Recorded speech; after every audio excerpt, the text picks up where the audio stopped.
Welcome to the Positive Engagement and Economic Power of Kindness, aka PPOC Pep Talk, sharing insights, wisdom, and tips from leaders around the world to enhance your personal and professional lives. I am your host, Randy McNeely, the kindness giver and Chief Kindness Officer for the PPOC Institute. I invite you to get a pen and paper for notes and be ready to learn. Are you ready? Let's get started. And I really like that idea because first and foremost, I don't have to do so much Facebook Live. Even when I have to, it's mainly inside the group to support the community. Second is, I think it's a more concrete way to support people because I know exactly who is taking the challenge. I know specifically where to focus my attention and take care of these folks, right? What is it that they need? Where can I place my attention? What information can I give to you right now? Rather than Facebook Live, it's a little bit like, shouting to the wind. You're not really sure who exactly is listening. You can't really kind of have a next level support because you're not even sure who is watching. So I think the 7 days challenge makes me have concrete faces in front of me. I know who I'm supporting, and because the challenge is very embodied, you have to do the challenge. You can't just be passive sitting watching a Facebook Live and then you might do nothing about it and then life goes on, nothing change. Then I feel that it's I'm here to make change, to support people, to make sustainable change, to empower people to do that. If you're just listening to me, I feel that it doesn't do the work. So I need a better solution. So again, 7 days challenge seems to make sense because I'm asking you to do one small thing every day for 7 days for a specific purpose, right? So January was character and physical strengths. And February, we're looking forward to the 7 days mindfulness challenge.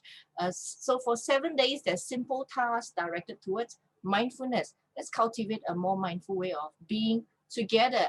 And only the final task is where you have to sit down for meditation. So it's really concrete, and I analyze how to go about the 7 days challenge. Like, for example, I've noticed that a lot of when it comes to mindfulness, people will just tell you, and if you Google, they just say, go meditate, even if it's 5 minutes, it's still great. The reality is that for someone who has no experience in meditating, to ask them to sit there for 5 minutes is a huge ask. That is the reality of things. So I feel like, okay, there is a gap there. We need to help people to reach that point where they feel that they're even maybe capable of 5 minutes of sitting there and not moving, right? There is a big gap there. But when you Google, people just say, oh, mindfulness, just go meditate 5 minutes. But like, I don't have that mindset. I don't know how to do it. You need we some can't. coaching, right? You need some coaching Yes. in those So situations. you You need need somebody to you guide need you. you need scaffolding. You need to slowly understand. And there's also so many misconceptions about mindfulness. People think it's this, that. Oh, go up the mountain and meditate. No, mindfulness can be everyday life, exactly where you are right now in this moment in your life. You can apply mindfulness techniques. So let me show you how. So what better way than a 7 days challenge where the person show themselves how it is possible for me to be mindful in my present life, in my present sense of self. So the 7 days challenge is very simple task. The level of difficulty goes up a little bit every day, so that by day 7, okay, now let's try a formal sit. Now you're ready because you have built it for 6 days. Now you probably have a little bit more self-agency when it comes to sitting there to meditate. Oh, maybe I can, right? But instead of like maybe day 1, okay, go meditate. The person will be like, where do I begin? I don't have the mental space. I don't even know what it means to be mindful. I'm not very sure, right? There's all these misconceptions floating out there. So we have a 7 days challenge. Then after that, we will invite people to do it a second time if you want. Week 2, do it again, because the first time you're still just trying to get a hang of things. Your mind is in a different space, just like my meditation retreat. The reason why I went for it a second time when I don't have to, because I can just tell myself, I've done it, I'm done for the year, right? Yeah. But I decided to go a second time for another 10 days of meditation because I understand that it takes at least 66 days to wire in a new habit. And so if I really want the benefits to stay and wire in this new habit of being mindful and meditating, I'm really the real value is actually, I think, in the second meditation retreat, not in the first. Because the first, I'm still getting the hang of things. Oh, so this is how it feels like. This is the sequence. Same thing like the 7 days challenge. So I think the real benefit, and there's also the compound effect, right? So there's 2 benefits that you're getting in the second round of the 7 days challenge. So I'm excited, as you can see, about this new strategy of still continuing to support people, but in so much more concrete way. And I have faces in front of me, and you know, you can feedback and share your struggles in the Facebook group. I know exactly where to address my time and my expertise to support you in the best way possible, versus Facebook Live, which also doesn't energize me. So this year basically is just monthly 7 days challenge with different themes like character strengths, mindfulness, self-compassion related to HeARTation and positive psychology, resilience, positivity. So throughout the entire year, you'll be supported by this resource-rich community, the HeARTation Facebook group, where there are free 7 days challenge that you can do, and you're not going to do it alone. You're doing it with a group of people who's doing it together with you. Is that not more empowering than just, you know, watching random Facebook Live by Joy? Yeah, so it's like when when you have a fire going, if you keep the embers together, the fire burns bright. If you start separating the embers out, then they slowly die. The nice Yes. thing about having a group is you can support each other, you can give feedback, you can compliment each other, you can do all kinds of things to keep each other motivated, if that makes sense.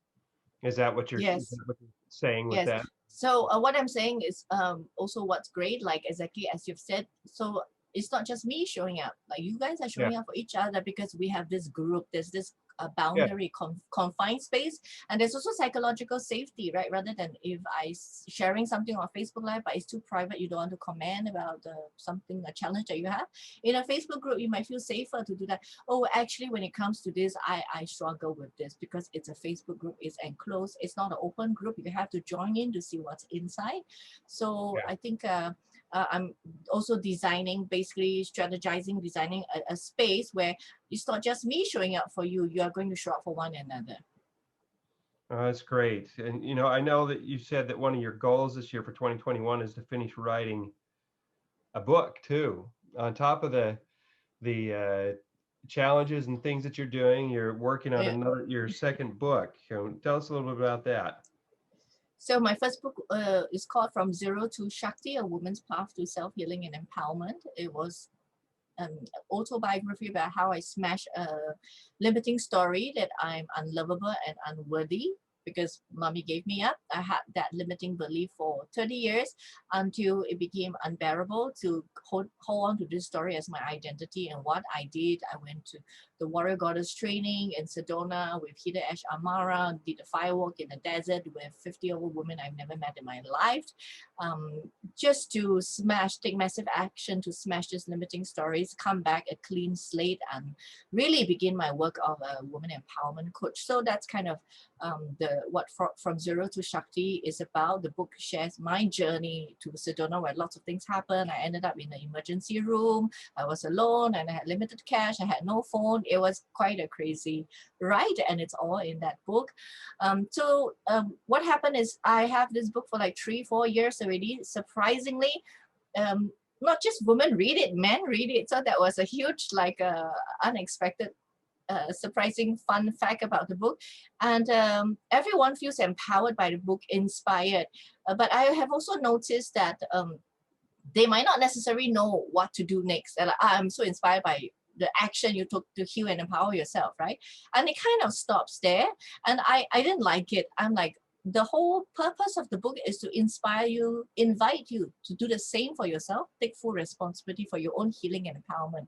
And it occurred to me after a while that the book alone is not enough to fulfill the intended purpose for my book. It looks like people need some kind of instruction, direction, framework, technique You to need a help them. coach, you need a guide. Yes. Otherwise, it's just an inspirational read, but it doesn't change your life. As you can see, for me, it's all about action. I want you to apply. I don't want you to just listen to me. So that's why that planted the seed in me to, like, I think we need to have a second book, a book about techniques, steps, and a book about the big how. So that's what this book is about. It's called the She Pathway. It shares about the 6 pillars that you can apply to use to do your own healing and empowerment. But I want to stress that because I'm a woman empowerment coach and I'm a founder of She Network, that is the only reason why it's called the She Pathway.